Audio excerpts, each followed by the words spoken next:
Hey everyone, if you enjoy my park ranger horror stories, I've started uploading them on Spotify too. My YouTube channel got demonetized, so I'm putting a lot more focus into Spotify now. You'll find daily scary stories there with longer, darker, and more immersive horror content. If you want to support the channel, please go follow the Spotify page and leave a 5-star rating. It genuinely helps me keep making these stories. The Spotify link is in the description and pinned comment. Turn off the lights, put on your headphones, and I'll see you there. I have pulled 3 bodies out of this forest. 2 were hikers. One was a ranger, a kid 26 years old, who slipped on ice above the Hoh River and hit the rocks below. I was the one who carried him out.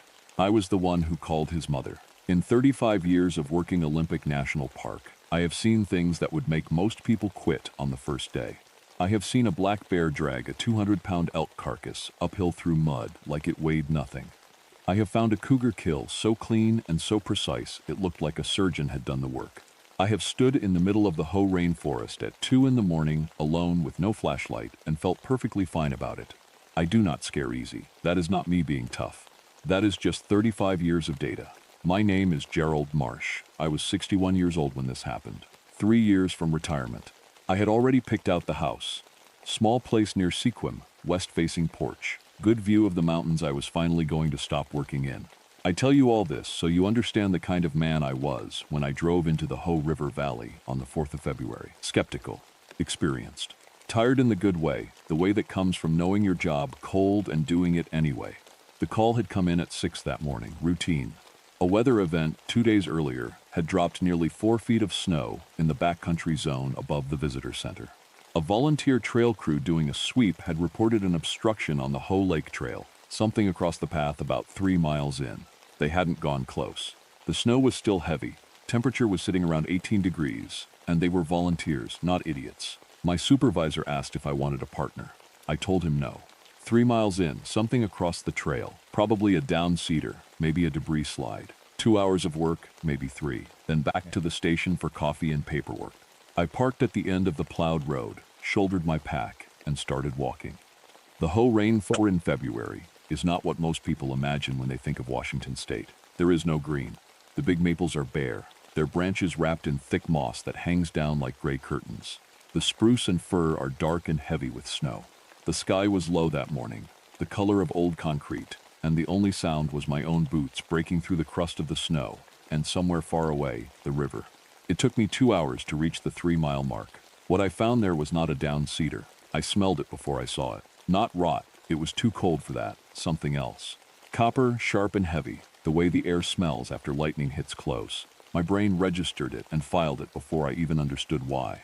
I came around a bend in the trail where the trees opened up into a small natural clearing, maybe 60 feet across. The snow in the clearing was smooth and white, except for the center, where the ground was dark. 6 Roosevelt elk, all dead.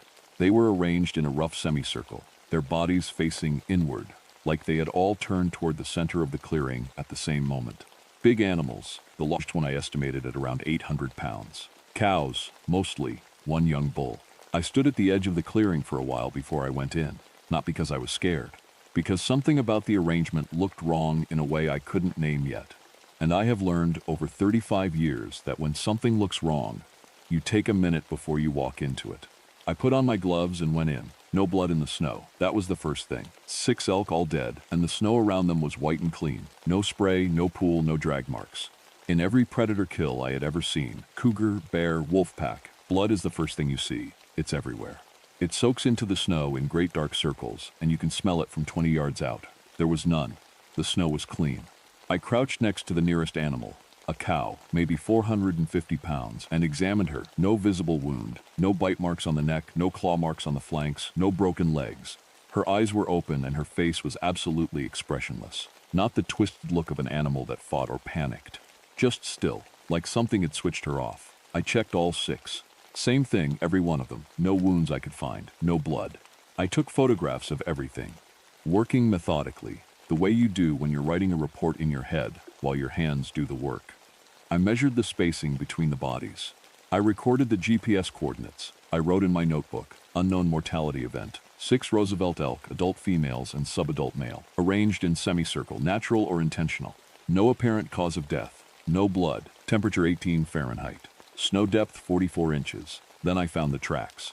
On the far side of the clearing, at the edge where the tree line started again, there were impressions in the snow. Not tracks, exactly. Impressions, because whatever made them had pushed down through nearly 2 feet of crust with each step.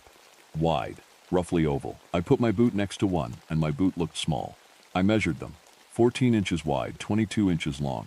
Bear prints are wide, but they have a distinctive shape. 5 toes, claw marks forward.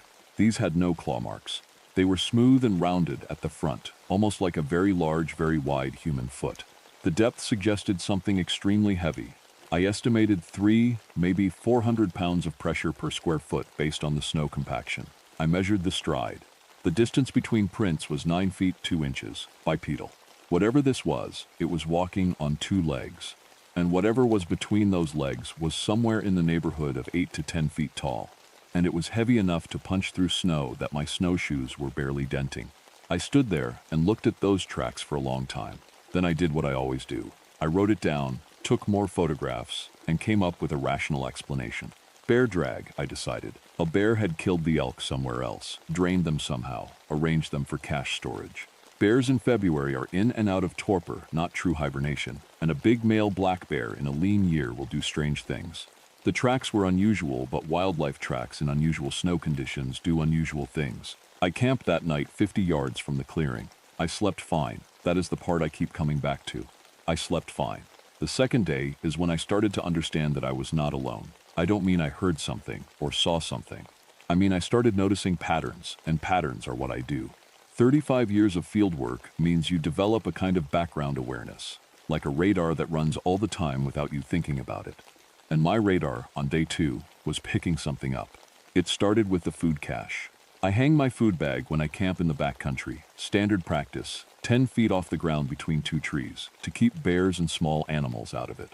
That morning when I went to pull it down, I noticed the bag had been moved. Not taken, moved. It was hanging from the same rope between the same trees, but it was hanging differently. The knot I use is a specific half hitch I've tied 10,000 times, and I know what it looks like. The knot had been undone and reteed, clumsier than mine, but functional. I stood under that food bag for a long time. I untied it and went through everything inside. Nothing was taken, nothing was damaged. Every item was exactly as I had packed it, except they were in a slightly different order, like someone had gone through them one by one, examined each thing, and put them back. I wrote in my notebook, food cache disturbed, nothing taken, order of items altered, not consistent with bear or small mammal behavior. Then I found the camera. I had set up a small trail camera the previous evening, pointed at the elk clearing, motion activated. Standard procedure when investigating unusual mortality events. I wanted to see if anything came back to the carcasses overnight. The camera was still on its mount, still running, still powered. It was pointed at a tree trunk 3 feet away from it. Someone had turned it. Not knocked it, not moved the mount. Turned it deliberately, so that instead of pointing at the clearing, it was pointing at a completely useless angle at a spruce tree. The motion capture SD card had 47 photos on it. All 47 were of the bark of that tree. I sat down in the snow. A bear doesn't turn a camera. A cougar doesn't turn a camera. Whatever turned that camera knew what it was, knew what it did, and knew that turning it 90 degrees would make it stop doing that. I want you to understand what I was feeling at this point, because it wasn't fear. Not yet. It was something stranger than fear. It was the feeling I imagine a scientist gets when a result comes back from an experiment that shouldn't be possible. That blank, buzzing, slightly nauseating moment when your model of reality gets something wrong. I was being studied, not hunted, not threatened, studied. There is a difference, and whatever this was, it understood the difference. That night, the sound started. I was in my tent, maybe 9 o'clock, when I felt it more than heard it. A low, deep vibration, like the lowest note on a pipe organ played somewhere very far away. It had no direction. It seemed to come from everywhere at once, from the ground and the air and the trees all together.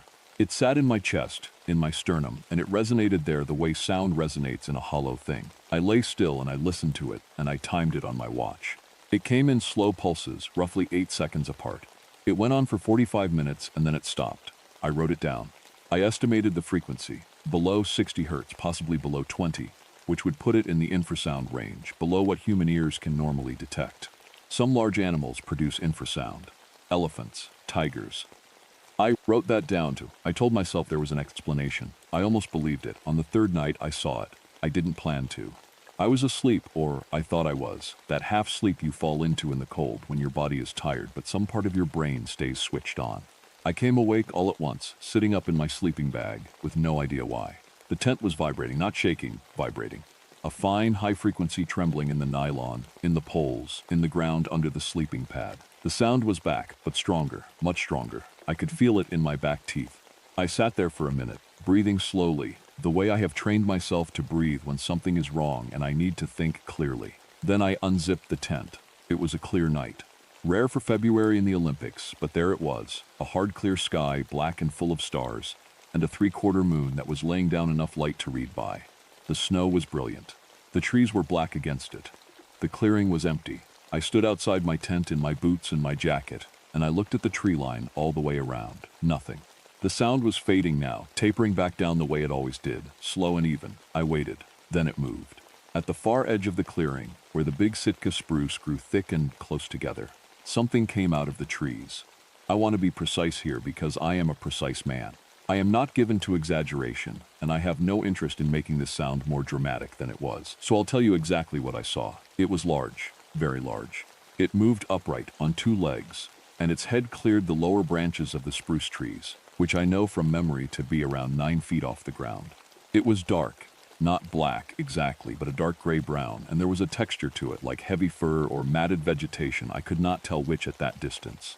It moved through 3.5 feet of snow without any sound at all. I have watched bears move through deep snow. I have watched elk move through deep snow. Everything that moves through deep snow makes noise. The crunch, the compression, the labored breathing of something working against resistance. This made no sound, not a single sound. It moved the way a shadow moves, smooth and weightless, and the snow barely seemed to register it. It came to the center of the clearing and it stopped. It turned and it looked at me. I could not see its face clearly at that distance in that light. I could see the shape of a head, large, wide, slightly forward on the neck. I could see that it was oriented toward me. I could feel in some way I cannot explain and will not try to that it was aware of me in a very specific and deliberate way. Not as a threat, not as prey, as a subject. We stood like that, me outside my tent, it in the center of the clearing. For what my watch later told me was 4 minutes and 30 seconds. It felt much longer. Then it turned and walked back into the trees and was gone. I did not go back into the tent. I sat outside with my back against a spruce tree and my knees up, and I waited for the sun to come up. It took 5 hours. I did not write anything in my notebook that night. There are some things that don't fit in a notebook. On day 4, I packed up and I started to walk out. I was not running. I want to be clear about that. I packed methodically. I ate breakfast, I checked my gear. 35 years doesn't leave you even when your hands want to shake. I was calm. I was functional. I was also absolutely certain, in a way I had no logical basis for but could not argue with, that the thing had not gone far. The first sign came maybe a quarter mile down the trail. A Douglas fir, maybe 2 feet in diameter, lying across the path. Fresh, the broken end was pale and sharp, the wood still damp. The tree had not been there when I came in 3 days ago. I know this trail well. I've walked it 50 times. I went around it and kept going. 200 yards further, another one. Same thing. Fresh break. Across the trail, angled in a way that pushed me left, off the main path, toward a side drainage I didn't recognize. I stopped and I looked at the 2 trees and I thought about it. A windstorm can drop trees across a trail. It happens. But windstorm-down trees fall in the direction of the wind, and these 2 were both angled the same way, in a direction that had nothing to do with the weather system that had come through Ford's days ago. I pulled out my compass. The angle of both trees was pushing me northeast, off the trail, toward higher ground. I tried to go around the second tree and stay on the main trail. 30 yards further on, a third tree. And the trail markers, the small orange reflective tabs nailed to post every 100 yards or so, were wrong. I have walked this trail enough to know approximately where they should be. They were moved. Not all of them, just enough. Just enough to confirm what the trees were already telling me. I was being redirected. I stood in the snow for a long time and I had a conversation with myself. The rational argument was simple. Go off trail in winter backcountry alone, you die. Stay on the marked path, get to the road, get in the truck, go home. That is the only sensible option. But the trail was compromised. The markers were wrong. And I had watched something the size of a truck move through deep snow in absolute silence, and then spend 2 minutes studying me from a clearing. And I had the feeling, not a thought, a feeling, that if it wanted me dead, I would already be dead. That if it was leading me somewhere, There was a reason it was leading me there. I turned northeast. I followed the trees. It took about 40 minutes of slow going through unbroken snow before I found it.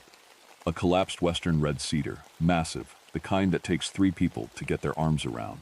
It had come down a long time ago, maybe decades, and the forest had grown up partially over it, so the root ball was buried in moss and fern and new growth.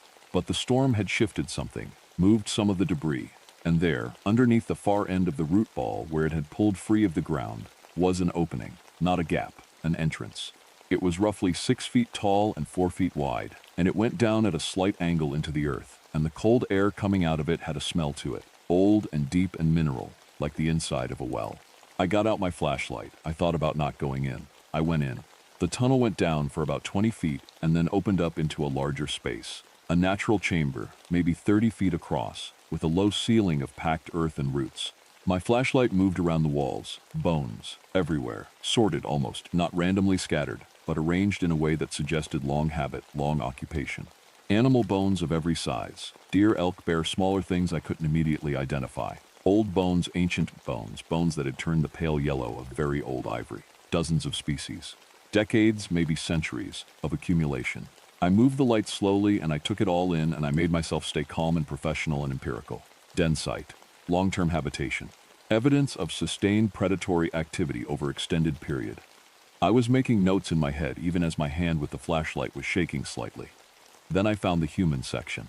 It was in the back of the chamber, set slightly apart from the rest. A group of bones, adult human, more than one individual. I could see that from the number of long bones, the skulls.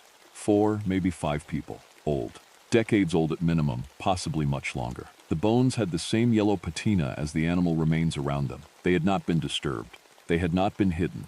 They were exactly as placed as everything else in that chamber. I stood there in the dark with my flashlight, and I looked at those bones, and I understood what I was looking at. Not a graveyard, not a kill site, not a warning, a record. This thing, whatever it was, had been here so long that the bones of the people it had taken were old and yellow and still.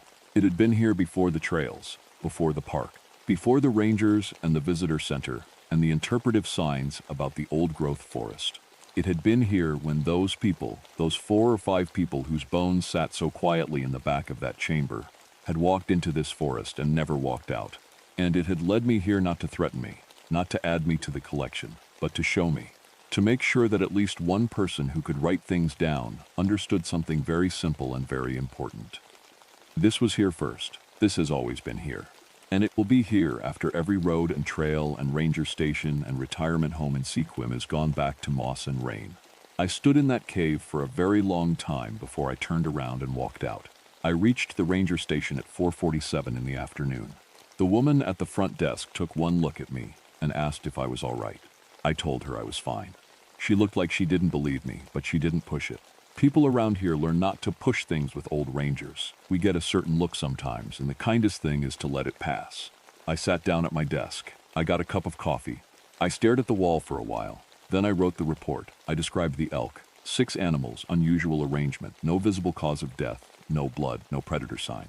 I described the tracks. Measurements, stride length, depth, all precise and accurate. I described the cave, location, dimensions, contents, species represented, estimated age of remains. I included the human bones. That part had to go in. Leaving it out would have been derelict and potentially criminal. And whatever else was changing in me that afternoon, I was not going to become a man who covered up the existence of human remains. What I left out was everything that didn't have a measurement attached to it. The food cache, rearranged but not stolen. The camera, turned to face a tree. The sound in the night that lived in my chest. The way the trees had been moved to redirect me. The thing in the moonlight, standing in the center of the clearing, looking at me with a patience so enormous and so old that it made my whole life feel like a footnote. None of that went in the report. Not because I was afraid of what people would think. I have been a ranger long enough that I don't particularly care what people think. Not because I didn't believe it happened. Every word of it happened. I left it out because putting it in the report would start a process I had no interest in starting. People would come. Scientists, reporters, agencies with acronyms. They would put up cameras and dig into that chamber and run DNA tests and write and hold press conferences. And in the middle of all of that, with all the noise and the lights and the disturbance, I thought about those tracks. 9-foot stride. weight that punched through 2 feet of snow crust like it was paper. I thought about how it had studied me for 3 days without me knowing. I thought about how smart you'd have to be to do that. To watch something that carefully, for that long, without ever being seen until you chose to be seen.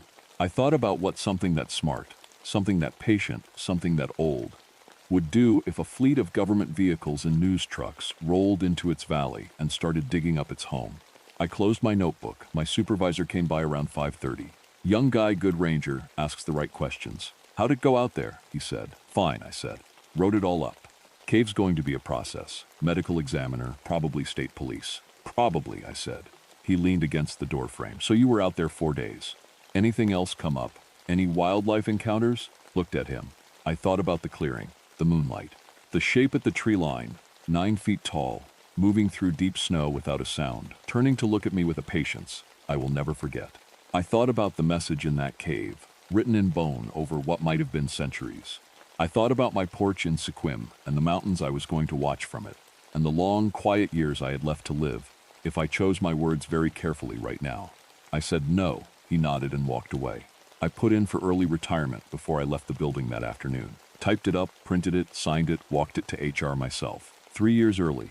Full pension, no problems. The woman in HR looked surprised. You sure, Gerald? 3 more years your payout goes up by. I'm sure, I said.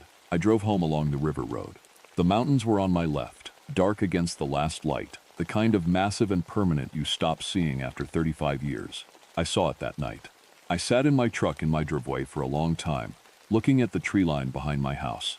And I thought about the Ho-Rain forest in the dark, the snow deep and clean and quiet under the trees, the cave in the earth beneath the fallen cedar. I thought about those bones, yellow and old and undisturbed. I thought about how it had not hurt me, how it had, in its own way, chosen to be honest with me, shown me the truth of itself and let me walk away. I owed it the same. So here is what I know and what I will carry with me to that porch in Sequim and no further. Something lives in the Olympic backcountry. It has lived there longer than any record we have.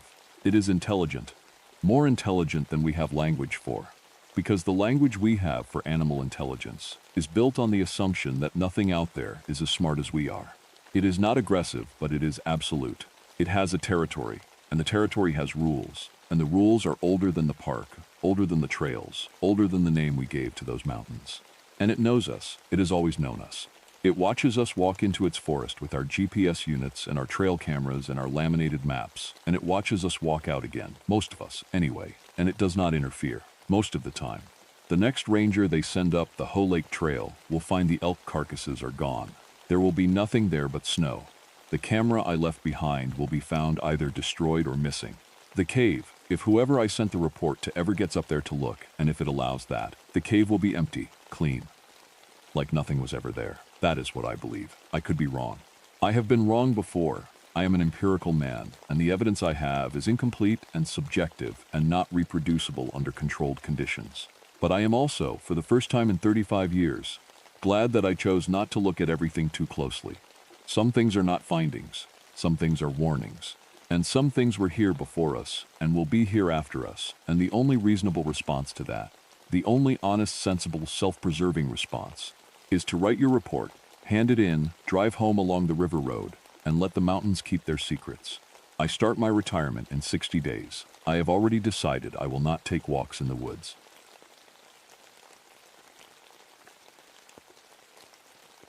The last thing the floatplane pilot said to me before he took off was, "Don't let the quiet get to you." I laughed. I told him I was a scientist. I said I loved quiet. He didn't laugh back. I should have paid more attention to that. My name is Yemi Adisa. I'm a wildlife biologist. At the time, I was 34 years old, healthy, rational, and completely sure of what was real and what wasn't. I had a master's degree and half a PhD. I had spent 8 years tracking animals in remote places. I had camped alone in the Yukon. I had spent 3 weeks in a blind in Botswana with nothing but a notebook and a satellite phone. I was not easily scared. I was not the kind of person who heard things in the dark. I want you to understand that before I tell you the rest of this. Post 7 was a small wooden station on a small island in a lake in the Boundary Waters Canoe Area Wilderness in northern Minnesota. The island was maybe 300 meters across at its widest point. There were 6 spruce trees, a frozen shore, a supply shed, and a one-room monitoring station with a cot, a wood stove, a radio, and a wall of telemetry equipment. No road, no bridge, no neighbors. The nearest human being was 40 minutes away by floatplane, and that was only if the weather was good. My job was simple. The local wolf pack, Pack 7, 7 animals, wore GPS radio collars. The collars sent out a signal on a specific frequency. My receiver picked up those signals. I logged the positions every 4 hours, built movement maps, watched Pack's territory shift through the winter. Once a week, I radioed my data to the main station in Ely. That was it. That was the whole job. I arrived on a Tuesday in late January. The ice on the lake was 2 feet thick and gray-blue in the afternoon light. The tree line on the far shore was dark and still. When the floatplane engine faded and disappeared, the silence that replaced it was so complete that I could hear my own heartbeat. I told myself I loved that kind of quiet. I set up my equipment. I ate a can of soup. I pulled on my headphones, tuned into the Pack 7 frequencies, and listened to 7 healthy wolves move through the forest 3 kilometers to the northwest. Their signals were clean and strong. Everything was normal. I slept fine that first night. I want you to understand that too. It was the second night when I first heard it. I was doing my midnight log check, routine, boring, half asleep. I was cycling through the Pack 7 frequencies one by one, just making sure everyone was still moving and alive, when I heard something between channels, a signal, faint but steady. It didn't match any of my assigned frequencies. It was sitting about 12 kilohertz above the Pack 7 range, in a band I had no reason to be listening to. It was a clean pulse, not static, not random noise. A real, deliberate signal. I wrote in my log, unidentified FREC, 151.44 megahertz. Possible atmospheric interference or equipment crosstalk. Monitoring. That's what scientists do. We don't jump to conclusions, we observe and we wait. The signal disappeared 20 minutes later. I finished my log, turned off the overhead light, and lay down on the cot. The thing about silence, real silence, wilderness silence, is that it isn't actually silent. There's wind. There's wood settling. There's the low, random crack of ice on the lake, which sounds exactly like someone stepping carefully. I lay there and listened to the ice for a while. Then I told myself to stop being dramatic, and I went to sleep. 3 days passed, nothing unusual. Pack 7 moved northwest, then looped south. Normal winter-ranging behavior. I filed my first weekly radio report. The main station in Ely said, "Good job, stay warm, over and out." On the 4th night, it came back, not one signal this time. 4. All sitting just above my assigned range. All pulsing clean and steady. And the moment I found the first one and locked on, I heard the others fall into place around it. One by one, like they'd been waiting. I sat up very straight in my chair. I picked up my pencil and I wrote down all 4 frequencies. Then I went to find out who they belonged to. Every radio collar ever used in the BCA Wolf monitoring program is logged in a master archive. Frequency, caller ID, wolf designation, pack assignment, deployment date, and if applicable, date of death or caller recovery. I had a copy of the full archive on my laptop. It took me about 20 minutes to cross-reference all 4 frequencies. I wish it had taken longer. The 4 frequencies belonged to 4 wolves from Pack 12, a pack that had ranged about 60 kilometers east of my position, on the far side of the lake system. Their names in the database were simple designations: 12 Alpha F, 12 Beta M, 12 Gamma F, 12 Delta M. A breeding female, 2 males, another female. 12 Alpha F had died in March of 2016. Suspected starvation. 12 Beta M had died in January 2017. Cause unknown. Collar recovered. 12 Gamma Emma F had died in September of 2018. Vehicle collision on a logging road. 12 Delta M was the last. Confirmed dead in February of 2019, almost exactly 6 years before I was sitting in that chair. Cause listed as natural. A researcher had found the body, photographed it. The collar had been removed and returned to storage. All 4 collars were listed as decommissioned.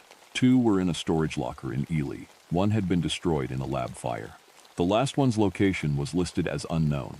It had been misplaced during a facility move. So I went through the rational explanations one by one, the way you're supposed to. Maybe someone reactivated old collars and put them on new animals. But there was no record of that. And even if there was, the frequencies were transmitting right now, in winter, without any active monitoring project in that sector. Maybe the signals were bleeding in from another research station. I checked. There was no active monitoring station within 200 kilometers broadcasting on those frequencies. Maybe my receiver was malfunctioning. I ran full diagnostics. Everything was clean. Maybe the archive was wrong. I checked the death records twice. There were photographs, necropsy reports. Signed field notes. These wolves were dead. They had been dead for years. I sat back in my chair. I looked at my receiver. All 4 signals were still there, pulsing like heartbeats, steady and patient. And then I noticed something that turned my mouth completely dry. They were moving, not randomly, not in a scattered, disorganized way. They were moving together, same speed, same direction, in a tight, coordinated cluster. Pack formation. They were moving toward the island. I told myself there was an explanation. I just hadn't found it yet. I kept telling myself that for the next 3 days while I watched the dead frequencies get closer, and I watched something else happen that I couldn't explain away no matter how hard I tried. The living wolves ran. Pack 7, my wolves, the healthy ones, the ones with fresh batteries in their collars and warm blood in their bodies, started moving south on the 2nd day after the dead signals appeared. Fast. Directional. Not hunting, not ranging. Running. I have been studying wolves for 8 years. Wolves do not abandon their winter territory. Their range is everything to them in winter. It's where they know the deer trails, the frozen lake crossings, the best places to wait. Leaving in January is not something they do. It costs them too much energy. It puts them into unfamiliar ground with unfamiliar prey. But Pack 7 ran south and did not stop. By day 3, their signals had faded to the edge of my receiver's range. By day 4, they were gone. Only the dead frequencies remained. I started sleeping with the light on. I told myself it was just easier to read that way. On the 5th night, I heard it for the first time, a knock, coming from the ice, not from above it, from underneath it. One solid knock, like something had bumped against the ice from below. Then silence, then another knock, from a slightly different position, then another. I stood at the window and looked out at the lake. The ice was pale and flat in the moonlight. Nothing on it, nothing I could see. The knocking stopped after about 10 minutes. I didn't write it in my log. That was the first thing I didn't write down. Looking back now, that matters. Scientists write everything down. The moment I started leaving things out of the log, something had already changed in me. I just didn't know it yet. I started plotting the dead frequencies on my map every hour. What I found took my breath away, and not in a good way. They were circling the island. Every single night, all 4 signals moved in a slow, wide orbit around my position. Always the same distance from the shore, about 400 meters out, right at the edge of the thicker ice. Always perfectly spaced from each other, 90 degrees apart, like 4 points on a compass. Always the same speed. It was not random movement. It was not the signal drift you get from a bouncing transmission. This was deliberate, coordinated, like a patrol. I pulled up every piece of literature I knew about wolfpack behavior. Wolves do patrol the borders of their territory. They do move in formation. They do maintain spacing when they're covering ground together. But not in perfect circles, not around a fixed point, not for hours every single night without variation. I checked my logging software for errors. I ran a signal simulation to see if reflections off the ice could create a false orbit pattern. The simulation said no. One night, I think it was the 7th night, I put on my boots and my coat and I walked outside. I stood at the edge of the shore, right at the place where the land ice met the lake ice. I held my small flashlight and I pointed it out at the darkness. And the knocking stopped, not slowly, not gradually, all at once, as if whatever was out there had heard me come outside and gone completely still. My receiver, which I'd left on inside, was picking up all 4 frequencies. I could see the little lights through the window, but nothing was moving out there. The ice was flat and silent, and the darkness between me and the far shore was just darkness. I stood there for a long time. I went back inside. I didn't sleep at all that night. The blizzard came on the 9th day. The pilot radioed me 12 hours before it hit. He said it was a big one. He said he'd be grounded for at least a week, maybe longer. He said I had enough food and wood and I'd be fine. And he said it almost like he was trying to convince himself. I said I'd be fine too. The storm hit that evening and didn't stop. The world outside my windows disappeared behind a white wall of noise. The temperature dropped to -30. Ice formed on the inside of the window glass. I kept the stove burning and I sat at my receiver, and I logged the dead frequencies, which were still circling, every single night, even through the blizzard, like weather meant nothing to them. Days 1 through 7 of the blizzard, signals present, circling, patient. I stopped sleeping for more than an hour at a time. I kept the light on always. I ate without tasting anything. I started doing something at night, around 2 or 3 in the morning, that I told myself was just equipment testing. I was transmitting on the dead frequencies, just short pulses at first, then longer ones. I told myself I was checking for feedback interference. I told myself it was diagnostic. I knew even then that it wasn't. Day 8 of the blizzard, I woke up at 4 a.m. and checked my receiver, and the signals were gone. All 4 of them, gone. I cycled through the frequencies 3 times. Nothing. I checked my equipment. Everything working fine. They were simply gone. After 3 weeks of constant, patient circling presence, silence. I sat in that silence for a long time. And somehow, this is the part that still scares me more than anything else. Somehow the silence was worse than the signals had been. Because at least when they were there, I knew where they were. Now I didn't know where they were. I pulled my coat on and I sat by the door, and I listened to the blizzard and I waited for morning. Day 9. I found it near the eastern edge of the island, half hidden by a fallen spruce. A wolf. It was alive. I could see its sides moving, slow, shallow breaths. It was the thinnest animal I had ever seen in the wild. Its ribs showed through its coat. Its legs were tucked beneath it awkwardly, like it had simply stopped moving and folded to the ground. Its eyes were open but clouded. Not blind, exactly. Just wrong. Distant. Like something looking at a place you can't see. What it was doing was the hardest part to describe. It was turning in a slow, small circle, over and over, without stopping. Not agitated, not in pain, just circling, the way a dog turns before it lies down, but never lying down. Around and around, in a spiral that was getting slowly tighter, like a clock winding down. I checked its collar. I already knew what I would find. I think I knew the moment I saw it. The frequency was 151.4440 megahertz, the first dead signal. The one I had heard alone on that second night, before the others joined it. 12 Alpha F, the breeding female, dead since March of 2016. I'm a scientist. I know what that should mean. I know there is a rational world in which a wolf can be alive and wearing a collar that matches a dead animal's archived frequency. Collar reuse. Data error, a dozen explanations. I knelt in the snow next to that wolf, and I couldn't think of a single one. I put my hand near its face, slowly, the way you approach any wild animal. It didn't react. Its clouded eyes kept looking at the place I couldn't see. Its legs kept moving in that slow, endless, tightening circle. I stayed there for a long time. Day 10, 3 more. Same condition. Same spiraling movement. Same clouded, distant eyes. Their collars broadcasting the remaining 3 dead frequencies, clean and strong. They didn't acknowledge me. They didn't acknowledge each other, even when they circled close enough to touch.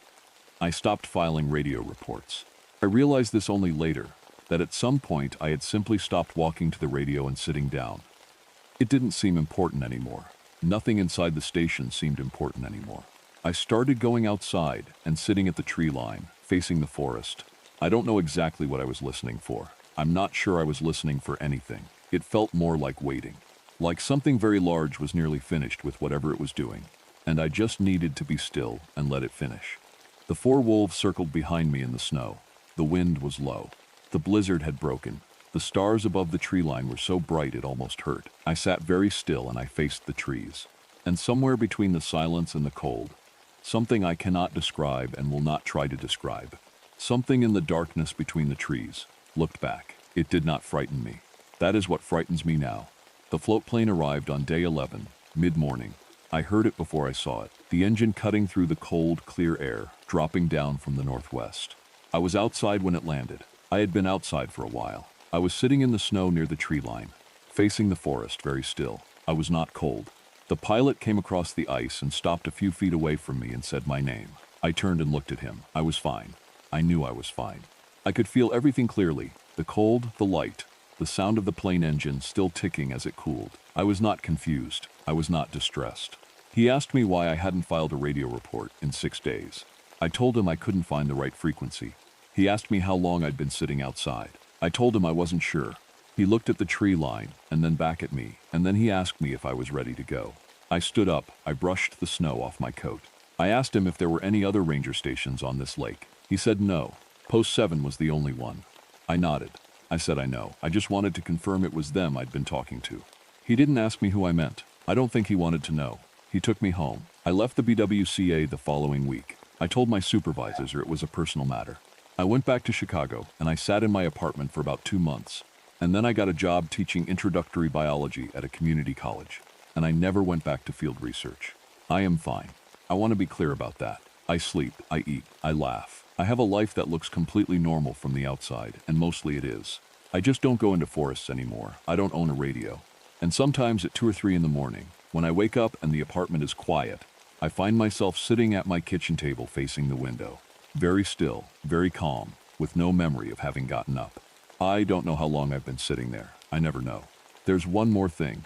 3 years after I left the BWCA, a graduate researcher at the University of Minnesota was archiving old field data, going through years of radio telemetry records from monitoring stations across the region. She came across my data logs from Post 7.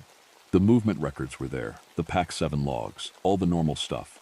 But she also found something else buried in the file, a separate transmission log, time-stamped. Every night, starting on day 4 of my assignment and running all the way through the blizzard. Even through the days, I stopped filing reports. Up until the morning the float plane arrived. Regular transmissions, short ones, on the unknown frequencies, the dead ones. She counted them. There were over 40 transmissions in total, weeks of them. Night after night, 2 or 3 in the morning. Same time I used to wake up in the apartment and find myself at the table. Each transmission contained only one word. The word was the same every single time. Staying, staying, staying. She flagged the file as a data anomaly and moved on. She had a thesis to finish. She didn't dig into it further. I think about her sometimes. I hope she stays curious. I hope she doesn't dig into it further. Some frequencies are better left unanswered. I learned that too late. I want you to picture something. A wooden post, standing alone in the middle of a forest. No trail nearby, no reason for it to be there. Just a post, old and rotting at the base, with the U.S. Forest Service stamp faded almost to nothing near the top. And carved into the wood, deep deliberate cuts, 41 tally marks. Not scratched, not scrawled, carved. Like someone had all the time in the world. I found that post on a Tuesday morning in October. And I wish, with everything I have, that I had just kept walking. My name is Dana Cole. I am 38 years old. I have a divorce behind me, a studio apartment I barely unpacked, and a transfer request that came through faster than I expected. Probably because nobody else wanted the posting. Pisgah National Forest, Backcountry Division, Western North Carolina. Before Pisgah, I spent 6 years behind a desk at the USFS regional office in Asheville. Permits, budgets, compliance reports. I was good at the work in the way that you can be good at something you don't care about at all. After my marriage ended, I needed to move, not just apartments. I needed to move my whole life somewhere it didn't recognize me. The backcountry posting felt like that. Fresh start, clean air, real work. My supervisor was a man named Gary Pritch. He had been stationed at the Pisgah district for 19 years, and he had the energy of someone who had already decided nothing unusual would ever happen on his watch. He showed me the supply locker, the patrol routes, the radio check schedule. He told me the terrain was rough but manageable. He told me the hikers were mostly fine but sometimes stupid. He told me bear activity had been low that season. He did not tell me about the basin. Nobody did. My first 2 weeks were ordinary. Trail maintenance, waypoint checks, clearing storm debris from the Davidson River corridor. The forest in late autumn is a particular kind of beautiful that I was not prepared for. The leaves were already down, most of them, so you could see far between the trees. Long gray sight lines, the kind of visibility that should make you feel safe. It didn't. There was something about Pisgah's backcountry that sat wrong with me from the start. Not the forest itself, the silence of it. Not a peaceful silence, a held silence. Like the woods were waiting to exhale. I told myself I was just adjusting, that the divorce had left me with nerves I needed to walk off. I kept walking. On day 16, I was clearing a section of unmarked trail about 7 miles from the nearest access road, deep in. The kind of deep where your radio signal gets thin and your footsteps sound too loud. That's where I found the post. It was standing just off the trail, half hidden by a thicket of mountain laurel. Old growth. The wood was dark from decades of weather. The USFS stamp near the top was the kind they stopped using in the mid-80s, so this post had been here for at least 40 years. I almost walked past it, but something caught my eye. The marks on the south-facing side of the wood. I pushed through the laurel and looked closer. Tally marks. The kind you make when you're counting something. Groups of 4 vertical lines with a diagonal slash through them. 8 groups of 5. And then 1 extra mark, standing alone. 41. I took a photo. I told myself it was probably old. Trail workers sometimes marked distances or survey points on posts. There were reasonable explanations. But standing there in that quiet gray forest, with the wind dead still and not a single bird calling, I did not feel reasonable about it at all. Back at the station that evening, I pulled up the USFS regional database and cross-referenced missing persons reports filed for Pisgah National Forest and the surrounding counties. It took me about an hour, and then I sat back in my chair and I didn't move for a long time. Going back to 1979, the oldest records in the digital system, there were 41 unresolved missing persons cases. Hikers, mostly. A few hunters. one trail runner, two children who had wandered from a campsite in 1991 and were never found, all within a loose 12-mile radius of my patrol zone. 41 cases, 41 marks. Now look, I know what you're thinking. I thought it too. Coincidence. Old post, random carvings, and a regional area that happens to have a number of disappearances spread over 40-plus years. Missing persons in forest aren't rare. People get lost. People fall. People sometimes don't want to be found. But the marks weren't random. They were in groups, counted, and the post was standing in the middle of nowhere with no trail purpose, no survey function, no reason to exist except as a marker for something. I brought it to Gary the next morning. He looked at my printed spreadsheet. He looked at the photo of the post. He clicked his tongue the way he did when he was about to say something dismissive. Dana. He slid the paper back across the desk. We've got 40 years of case files here. Different counties, different agencies, different search teams. You're connecting dots that aren't connected. People disappear in mountains. That's not administrative, that's geography. 41 cases, Gary. 41 marks. And if there were 38 marks, would you be sitting here? He gave me a look that wasn't unkind, exactly, but wasn't respectful either. You've been here 3 weeks. Let's get through the season first. I left his office and I stood outside in the cold air, and I thought about quitting. Instead, I made a phone call. Earl Bowen had retired from the Pisgah district 11 years ago after a 30-year career. His name came up 3 times in the older case files as the responding ranger on missing persons calls. I found a number for him through the USFS retiree directory. He lived about 40 minutes south in a town called Brevard. He answered on the 3rd ring. I told him who I was. I told him I was looking into some old cases. He was polite, a little guarded, but he agreed to meet me. We sat at a table in a diner on Main Street. He was in his late 60s, thick-shouldered, with the careful, measured way of speaking that long career field rangers tend to develop. I showed him the photo of the post on my phone. He went completely still. Not the kind of still where someone is thinking. The kind of still where someone has just seen something they already knew existed and had been hoping never to see again. The color left his face. I watched it happen. Earl. He set my phone face down on the table. Slowly, like it was something dangerous. I can't help you with this, he said. His voice was flat, controlled in the way that people get when they are working very hard to stay that way. You've seen it before. He didn't answer. Earl, there are 41 names in those case files. 41. If you know something, I know enough to tell you to leave it alone. He stood up. He put a $20 bill on the table for 2 coffees that neither of us had touched. He looked at me for a moment, and what I saw in his eyes wasn't irritation or dismissal. It was something I recognized later as a very specific kind of fear. The kind that has had years to harden into something permanent. Transfer back to Asheville, he said. Request it today. Tell them family reasons. They'll approve it. He walked out. He didn't look back. I sat at that table for a long time. Then I drove back to Pisgah and I started mapping. I bought a large format topographic map of the district and pinned it to the wall of my bunk room. Over the next 4 nights, I plotted every one of the 41 disappearances by their last known location, the final trail marker, the last GPS ping, the campsite where the gear was found but the person wasn't.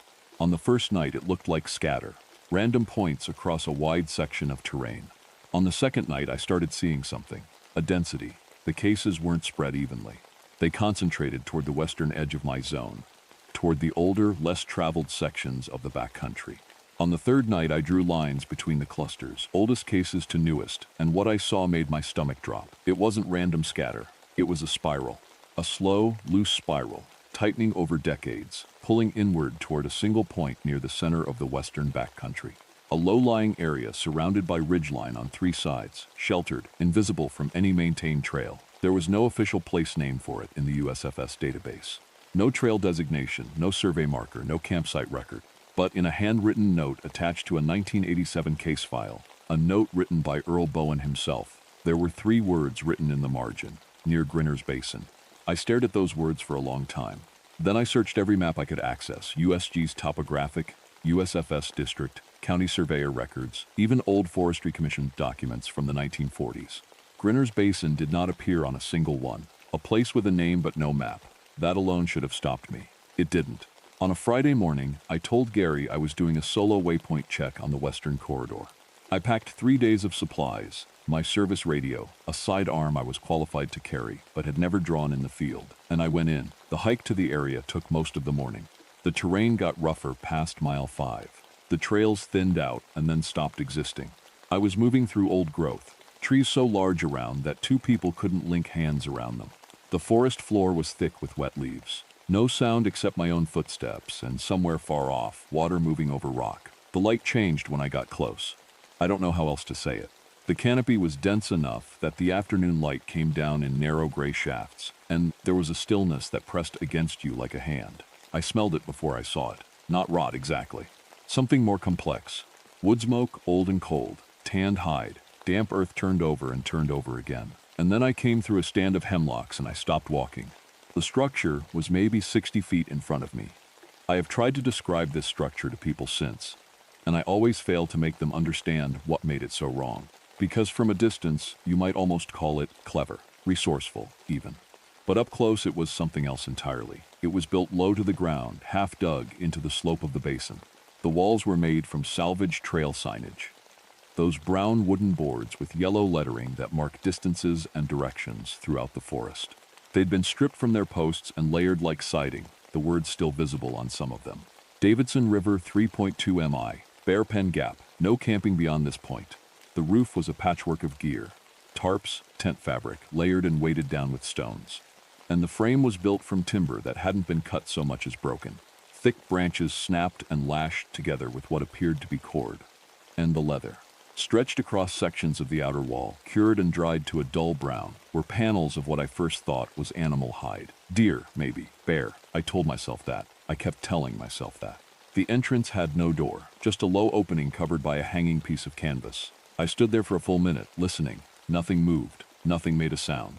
I went in. Inside, the smell was overwhelming. Old smoke, animal fat, and something underneath it all that I cannot name and do not want to. The space was maybe 12 feet wide. There was a fire pit at the center, cold ash, built so the smoke would channel through a gap in the roof. Around the walls, shelving made from salvaged timber, holding containers, tin cans, glass jars, waxed cloth bundles, a sleeping area. More than one, I realized. At least 3 distinct areas of worn-down bedding.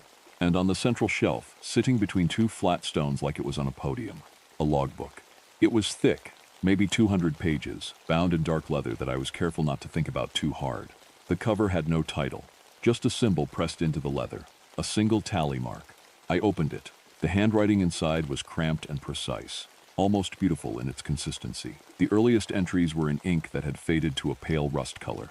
The later entries were darker, written by a different hand, and the most recent entries near the back were in a third hand, smaller letters, younger somehow. A father, a son, a grandson. Each entry was a record, a name, a date, a brief description written with the detachment of a naturalist describing a specimen. October 14, 1981. Male, late 20s, strong but slow on the downslope. Did not call out, found the lower trail at dusk. Followed him from the ridge for 2 days, he made it easy. July 3, 1993. Female, 40s, solo hiker, good gear. She was careful. The boy watched and learned well. He is ready. March 2006. 2 of them, a couple. This was a lesson in patience. The man came looking for the woman after. They are together now. I turned the pages with hands that had gone completely numb. Not from cold. The entries were written with pride. Real pride. The kind a person feels when they are describing something they are good at. There was no guilt in a single line. No hesitation. Just the clean, careful record of a person, of 3 people, who had been doing this for so long it had become simply what they did. The logbook accounted for 41. I closed it. I stood up. I turned toward the entrance, and I heard, from somewhere very close outside, the slow and deliberate sound of a footstep pressing into wet leaves. I did not breathe. Another step. Then silence. He or they had stopped just outside the entrance. I put my hand on my sidearm. I did not draw it. I stood absolutely still, the logbook in my left hand, listening to the most terrifying silence I have ever heard in my life. And then the canvas at the entrance shifted, just slightly, like something was brushing against it from the outside. And then it stopped. I waited 4 minutes. I counted every second. Then I moved. I came out of that structure at a low run and turned east, toward higher ground. I don't know if I made the right choice in that first second. I just moved. The forest around the basin was dim. It was mid-afternoon, but the canopy and the ridgeline blocked most of the light. Within 50 feet of the structure, the trees closed in and I could see maybe 30 feet in any direction. Not enough. Nowhere near enough. I keyed my radio, tried Gary's frequency. Static. I tried the district emergency channel. More static, thinner. I was too deep and too low, the ridgeline swallowing my signal. I kept moving. For the first 20 minutes, I heard nothing behind me. No footsteps, no movement, no sound at all except my own breathing and the soft crack of branches underfoot. And that, the nothing, was somehow worse than if I had heard someone running. Because I knew, from the logbook, from those entries, from followed him from the ridge for 2 days, that silence was not safety. Silence was just the method. I stopped behind a large boulder and made myself think. Panic was pushing at the edges of my brain, and I pushed back. Okay, what did I know? I knew the terrain sloped upward to the north and east. I knew the maintained trails were roughly 5 miles east. I knew my radio didn't work down here. I knew it was maybe 3 hours to full dark. I knew whoever was in that forest with me had been born in it, had grown up in it, knew every hollow, every deadfall, every ridge and creek and game path, every dead end. I could not outrun that. Not in the dark, not in unfamiliar terrain. I started moving again, more carefully now. Staying off the obvious low ground, moving along the slope where I could. The light was going faster than I expected. The cloud cover thickening, the gray of the sky deepening toward the gray of dusk. Then I heard it. Not footsteps, something else. A sound I can only describe as deliberate, a single branch, broken cleanly, not by wind, not by an animal, by something that wanted me to hear it. To my left, maybe 40 feet, I stopped. Another sound, ahead of me and to the right this time, closer. My mind went cold and clear in the way it does when your body decides that panic is a luxury it cannot afford. 2 directions, 2 sounds. One of them was hurting me, pushing me back down toward the basin, back down toward low ground, back toward a terrain that favored them completely. I turned south. The ground there was steep and choked with undergrowth. Laurel thickets so dense they were nearly walls. Bad ground, slow ground. Not the direction anyone running would choose. That was exactly why I chose it. I went into the laurel on my hands and knees in some places, the branches raking at my face and hands, my pack catching and tearing loose. I moved as quietly as I could, which wasn't quiet at all, but I kept moving. Behind me, maybe 2 minutes after I entered the thicket, I heard the sound of someone moving through it too, fast. Not careful anymore, fast and direct, like a door had been kicked open, like something had been decided. I came out the other side of the thicket onto a steep slope of bare rock, loose shale sliding under my boots, and above me, maybe 300 feet of hard scramble, was the ridgeline, open sky, gray and cold, and the most beautiful thing I had ever seen. I climbed. My hands were bleeding before I was halfway up. The shale was wet from recent rain, and twice I slid back several feet, grabbing at anything solid. My radio was banging against my hip. My lungs were screaming. I did not stop. Below me at the base of the rock slope, I heard the laurel thicket moving. Something coming through it fast, then slowing, then stopping. I looked down once. I shouldn't have. There was a figure at the edge of the thicket, standing very still at the bottom of the rock slope, looking up at me. Male. Tall. Dressed in layers of dark clothing that looked almost like they'd grown from the forest itself. His face was in shadow. He did not start climbing. He stood there and he watched me. And that stillness, that choice not to follow, it was a message. I understood it immediately and completely. I know what's up there. I know what open ground means. I know what you're doing. But I'll be here when you come back down. I kept climbing. I hit the ridgeline at a full scramble, came over the top edge on my stomach, and rolled onto flat rock. The sky above me was wide and dark gray, and the wind hit me like a wall. I was above the tree line. The forest fell away on both sides of the ridge. There was nothing above me but sky. I got my radio out. My hands were shaking badly. I keyed the emergency channel and started talking. I gave my name, my badge number, my GPS coordinates from my handheld unit. I said the words "officer in distress," and I gave the coordinates again. The static broke.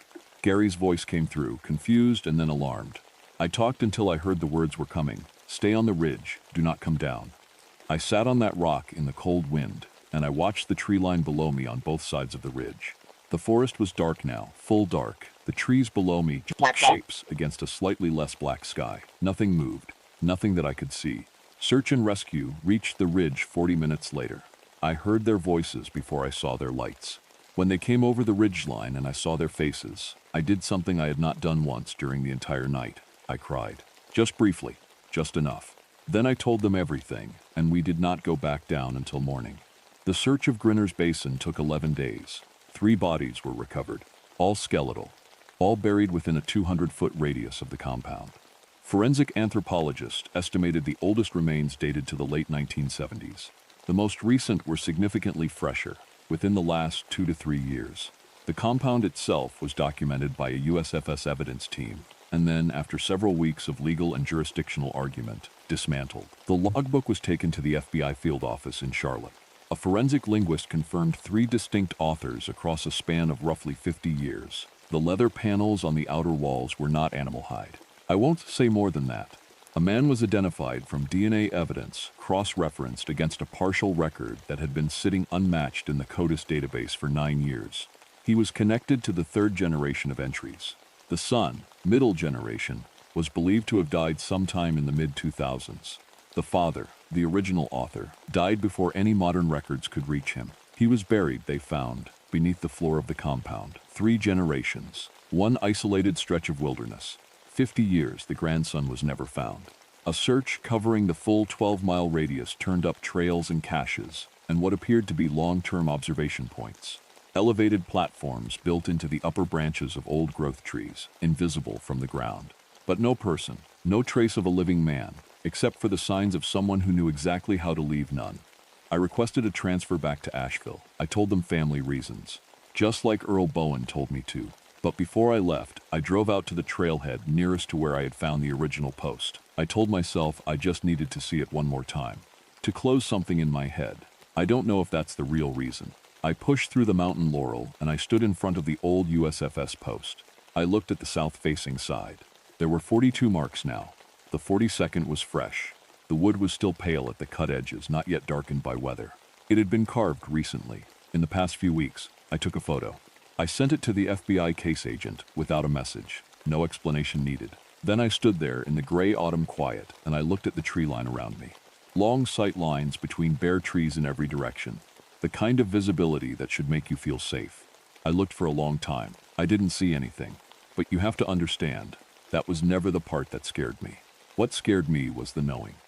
Knowing that he had been out there long enough to learn what I learned too late. That the forest doesn't give you away. It keeps you. It folds you in and holds you still and lets the world look right past you. He knew that better than anyone alive. Maybe better than anyone who would stay alive. I got in my truck. I drove away. I did not look in the rearview mirror. I was afraid of what I would see in the tree line behind me. I was more afraid of what I wouldn't. The tally marks post was removed by USFS maintenance crews 6 weeks after the investigation closed. The replacement post was installed the following spring. It has 42 marks on it. No one knows who put them there.